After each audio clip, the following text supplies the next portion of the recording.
Hello aspirants, welcome to my channel. இன்றைக்கி நம்ம என்ன பார்க்க போகிறோம்னா, பாலிட்டியில் ப்ரீவியஸ் இயர் கொஸ்டின்ஸ் பார்க்க போகிறோம்.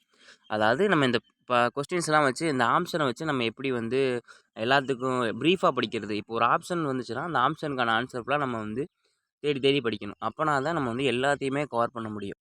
இப்போ ஃபஸ்ட் கொஸ்டின் பாருங்கள். இந்தியாவின் முதல் சட்ட அமைச்சராக பொறுப்பேற்றவர் யார்? இதுக்கான ஆன்சர் எல்லாருக்குமே தெரியும். பிஆர் அம்பேத்கர். பிஆர் அம்பேத்கரோட பிறந்தநாள் என்றைக்குன்னா இன்றைக்கி தான், அதாவது ஏப்ரல் 14. இதை நம்ம என்னவா கொண்டாடுறோம்னா சமத்துவ நாளாக கொண்டாடுறோம்.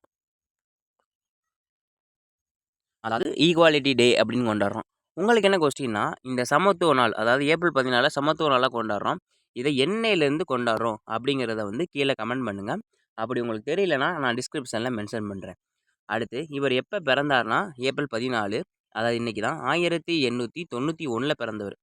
அப்போ எங்கே பிறந்தார்? மகாராஷ்டிராவில் பிறந்தவர்.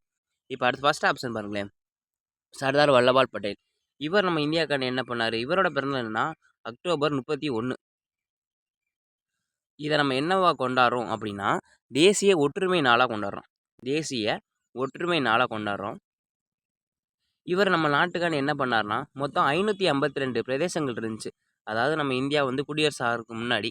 அப்போ இதில் வந்து அங்கங்கே பிரிஞ்சு பிரிஞ்சு கிடந்துச்சு. இப்போ இந்த மொத்தத்தையுமே ஒரே இந்தியாவாக கொண்டு வரதுக்காண்டி முயற்சி பண்ணவர் இவர் தான். அதனால தான் இவரோட பிறந்தநாளை நம்ம தேசிய ஒற்றுமை தினமாக கொண்டாடுறோம்.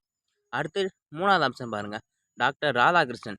இவரோட பிறந்தநாள் என்றைக்குன்னா செப்டம்பர் 5.